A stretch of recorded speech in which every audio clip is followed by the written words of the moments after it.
மண்ணாக கல்லாக எந்த வடிவத்தில் இருந்தால் அதை கடவுள் என்று ஒப்புக்கொண்டு வழிபடுவோம்.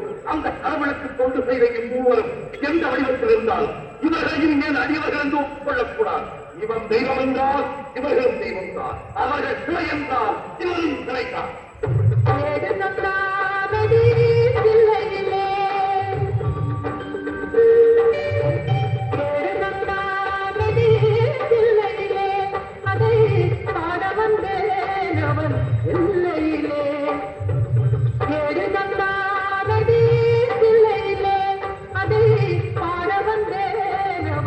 இல்லை